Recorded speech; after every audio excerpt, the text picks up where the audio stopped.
बिस्मिल्लाहिर्रहमानिर्रहीम अस्सलाम वालेकुम। इसराइल की कमबख्ती इस वक्त इतनी ज़्यादा आई है कि इसराइल के एक बिलियनर शख्स उसके शिप पर हमला हुआ है और इस शिप पर बहुत सारे कंटेनर्स होते हैं दुनिया भर से। ये जो शिप है इस पर जिस ड्रोन से हमला हुआ है, ये ड्रोन आपकी स्क्रीन पर इस वक्त आ रहा है, ये असल में जो ड्रोन है ये ईरानियन ड्रोन है। इसराइल ने ऐलान किया है कि ईरान के ड्रोन से हमला हुआ है और शिप को शदीद नुकसान पहुंचा, लेकिन उन्होंने ये नहीं बताया कि अभी तक लोगों को नुकसान पहुंचा है, क्रू मेंबर्स को नुकसान पहुंचा या नहीं। ये अब तक इसराइल के लिए सबसे ज्यादा बड़ा झटका ये लग रहा है कि अब ईरान या हौसियों या जो भी है, उन्होंने फैसला असल में ये किया है कि हमने इसराइल को वहां नुकसान पहुंचाना है जहां पर उनको सबसे ज्यादा हिट हो। और वो नुकसान क्या है? अब जब आप शिप पर हमला करते हैं तो शिप, पहली तो बात है, अरबों डॉलर्स का एक शिप होता है और शिप के साथ उसके ऊपर जो कंटेनर्स होते हैं उसमें जो माल होता है, दुनिया भर से आना जाना उसका जो होता है वो भी अरबों डॉलर्स का होता है। तो आप डायरेक्टली एक ड्रोन से हमला करें, आप उसको हाईजैक करें या कुछ भी करें, आप डायरेक्टली अरबों डॉलर्स का नुकसान करें। और सबसे बड़ी बात है कि दुनिया भर में चूंकि मिडिल ईस्ट से कंटेनर होकर जाते, एक ट्रेंड शुरू हो जाएगा और ये हो चुका है खास तौर पर कि लोग अब डिमांड करेंगे कि हमारा जो माल जा रहा है हमने उस कंटेनर में नहीं भेजना। स्पेशली मिडिल ईस्ट, इसराइल या इस रास्ते से होकर जो आगे यूरोप या किसी जगह भी जाता है, वो कह रहे हैं कि हमने माल उस जगह नहीं भेजना जो इसराइल का शिप होगा। क्योंकि मिसाल के तौर पर एक बंदा अगर चाइना से माल भेज रहा है या किसी से भी माल भेज और वो इसराइल के शिप पर जा रहा है, रास्ते में उसके ऊपर हमला हो जाता है या उसको हाईजैक कर लिया जाता है, तो आप बताइए फिर क्या इस सारी सूरत हाल में होगा। यानी एक कंटेनर शिप जो है जिसके ऊपर कंटेनर्स की भरमार होती है, अरबों डॉलर्स का होता है, उस पर हमला हो जाता है, उसमें लोगों का सामान है। देखिए, आप एक फैक्ट्री में जाते हैं, आप इस फैक्ट्री को ऑर्डर करते हैं, वो फैक्ट्री आपका माल 3-4 महीने में तैयार करती है। 4 महीने के बाद वहां से माल शिप होता है, पहुंचते पहुंचते कई दिन लगते हैं, उसकी क्लियरिंग होती है और तमाम चीजें। अब आप सोचिए जरा कि इतनी बड़ी तादाद में जब वो माल और शिप वहां से जाता है, कंटेनर, उसके ऊपर हमला होता है या वो हाईजैक हो जाता है, तो आप बताइए कि वो माल मतलूबा जगह पर नहीं जाएगा। कई दफा तो क्रेडिट होता है कि आपका वहां पर जाएगा तो आपने पेमेंट करनी है, कुछ एडवांस दिया होता है। तो कुल मिलाकर दुनिया के अंदर एक अजीबोगरीब तमाशा और सूरत हाल पैदा हो गई है कि इसराइल का जो भी माल होगा वो नुकसान पर जा रहा है। इसराइल के पास असल में अरबों डॉलर्स के शिप हैं, वो इनसे सालाना अरबों डॉलर्स कमाते हैं, उनको इतना पैसा मिलता है और ये सारे का सारा पैसा बाद में, जाहिर सी बात है, हथियार खरीदते हैं। उन हथियार खरीदने से फिर वो जाकर गजा के अंदर इस्तेमाल करते हैं, फ़लस्तीनियों पर इस्तेमाल करते हैं। बाहर तो भी उनकी किसी से लड़ाई नहीं हुई, आयरन डोम हो या कुछ और हो, वो वहां पर जाकर इस्तेमाल करते हैं। इनके लिए सबसे बड़ा प्रॉब्लम ये बन गया पूरी दुनिया के अंदर कि अब लोग इस्तेमाल करना छोड़ दिया। उन्होंने कहा कि भाई हमने, देखिए, जो एक कारोबारी बंदा है जिसके कंटेनर जाने हैं, वो तो कहेगा कि भाई किसी सूरत मैंने तो अपना माल नहीं भेजना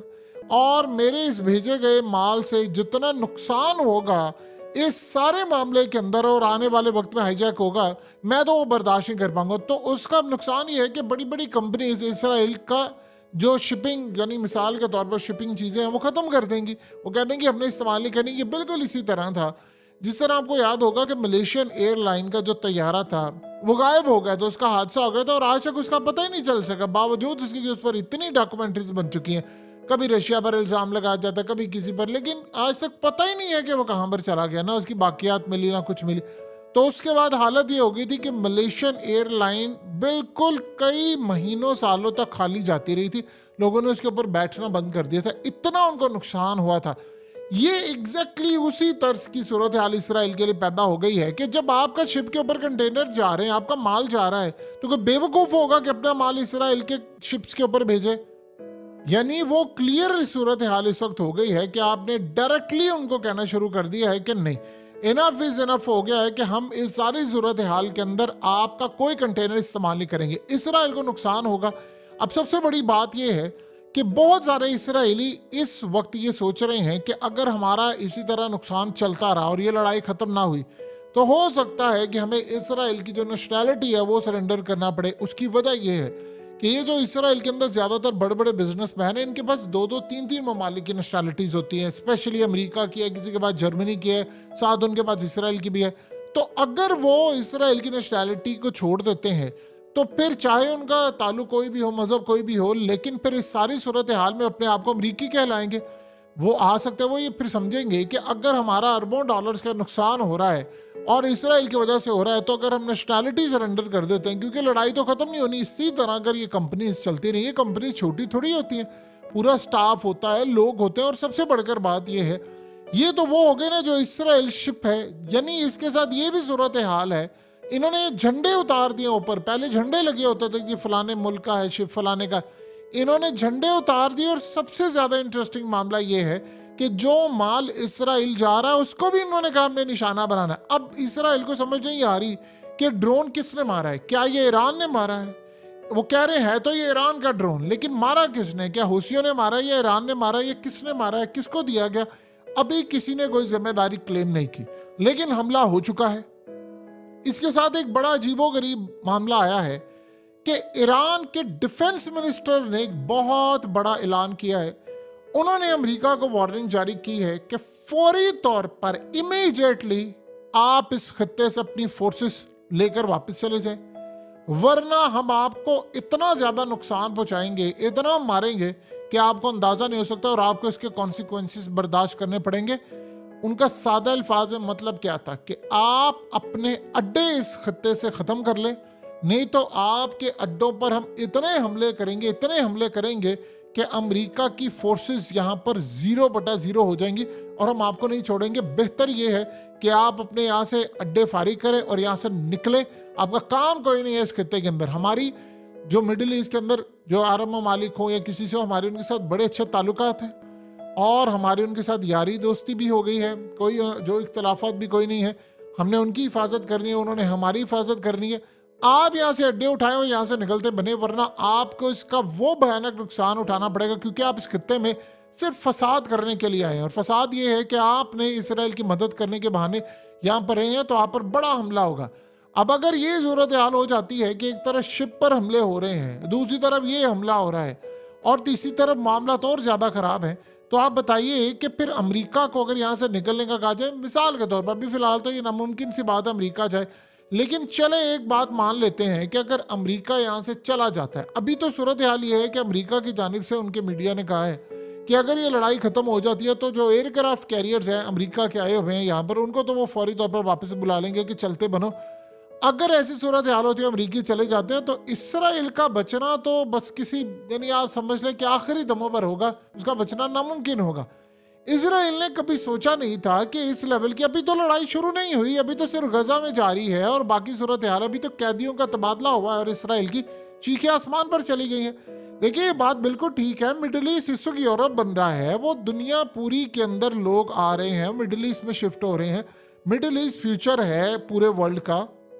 चाइना मिडिल ईस्ट में इन्वेस्टमेंट कर रहा है, रशिया इन्वेस्टमेंट कर रहा है, बहुत सारे ममालिक इन्वेस्टमेंट करें कि यार हमें आगे बढ़ना है। तो इस सारी सूरत हाल के अंदर तो मामला काफ़ी हद तक ख़राब हो गए हैं। इसराइल को इस बात का अंदाज़ा हो चला है कि अगर हमने यहाँ से पीछे हटने की कोशिश की तो तबाही हो जाएगी हमारे लिए बहुत ज़्यादा। अब आप ये सोचें कि एक और भी बात यहाँ पर आ गई है कि अगर इस खत्ते के अंदर से अमेरिका निकल जाता है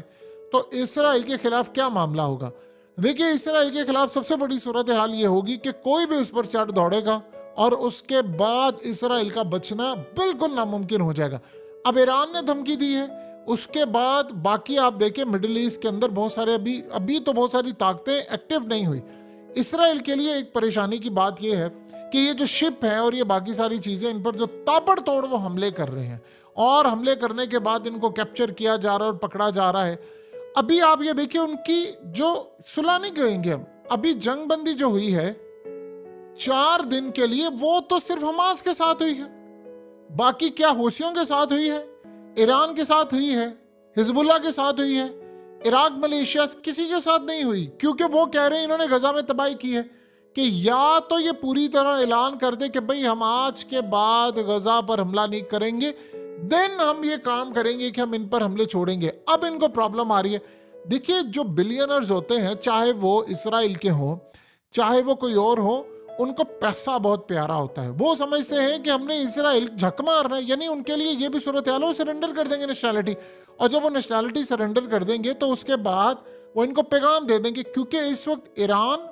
चाहे हौसी हो या कुछ हो, ये बड़ी खास इंटेलिजेंस के तहत इनको इंफॉर्मेशन आ रही है कहीं से कि यहाँ से इसराइल के कंटेनर जा रहे हैं और वो उनको पकड़ेंगे। ये इतनी आसान इंफॉर्मेशन नहीं होती, ये बात आप ज़हन में रखिएगा। ये पता चलाना कि जी कौन आ रहा है कौन जा रहा है, अब ये तो नहीं हो सकता कि इसराइल के तैयारे वहाँ से साथ साथ जाते रहें, क्योंकि इसराइल की शिप जो कंपनी है वो तो सिर्फ, यानी वो इसलिए है ना कि एक इसराइली उसका मालिक है, दैट्स इट, और तो कोई बात नहीं, हुकूमत के तो नहीं ना शिप होते।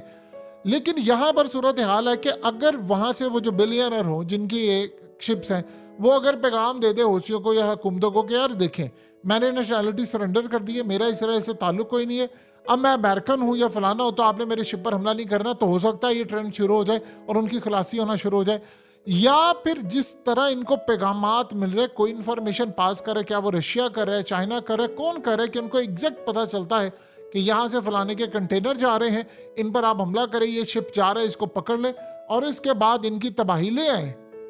ये अपने आप में अपने तर्ज में एक बहुत खतरनाक मंसूबा है इसराइल के लिए। इसराइल को ये बात समझ नहीं आ रही कि हमारे साथ हो क्या रहा है,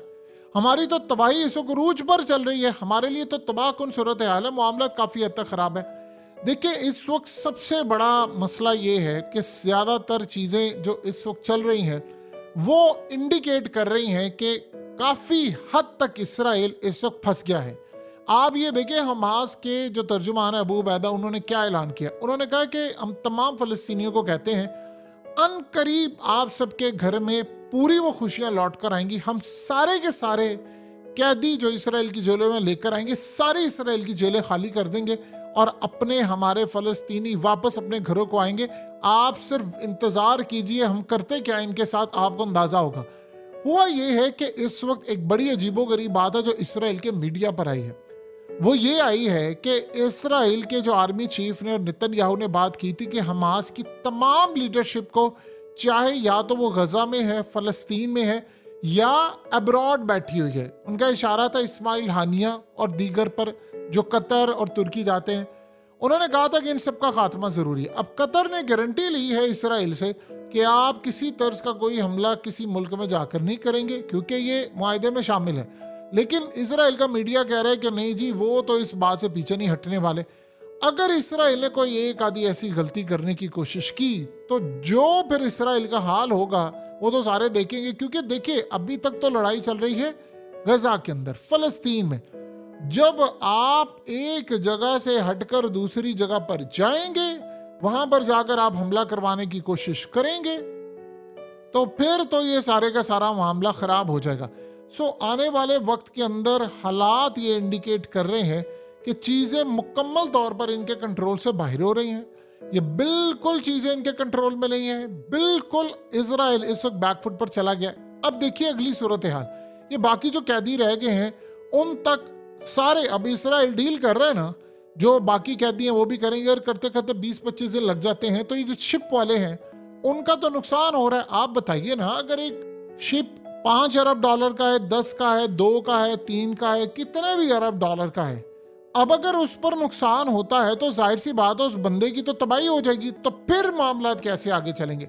फिर सूरत हाल बड़ी क्लियर होगी। उसमें आपको एक चीज़ बड़ी क्लियरली इंडिकेट करते हुए नजर आएगी कि ये लोग अब थर्ड पार्टी से राब्ता करेंगे, ईरान से। अगर वो देखेंगे हमारी हुकूमत कुछ नहीं करी तो वो खुद राब्ता करेंगे, वो कहेंगे कि जिन्होंने, क्योंकि उन्होंने एक चीज़ देखी है कि जिन लोगों के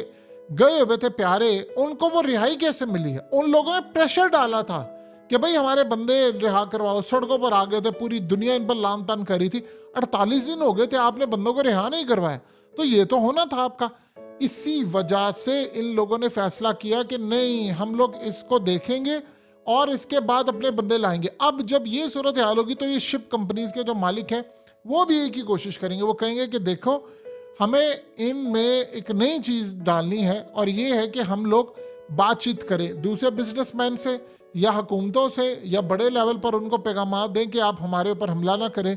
अब अगर वो अपनी नेशनैलिटी सरेंडर कर देते हैं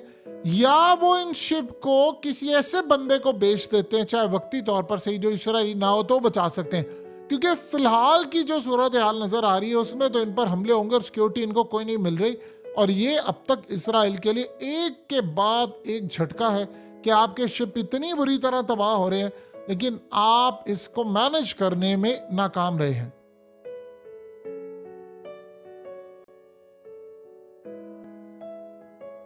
हकीकत टीवी को सब्सक्राइब करना मत भूलें, वीडियो को लाइक करें, शेयर करें और कमेंट सेक्शन में अपनी राय का इजहार ज़रूर करें।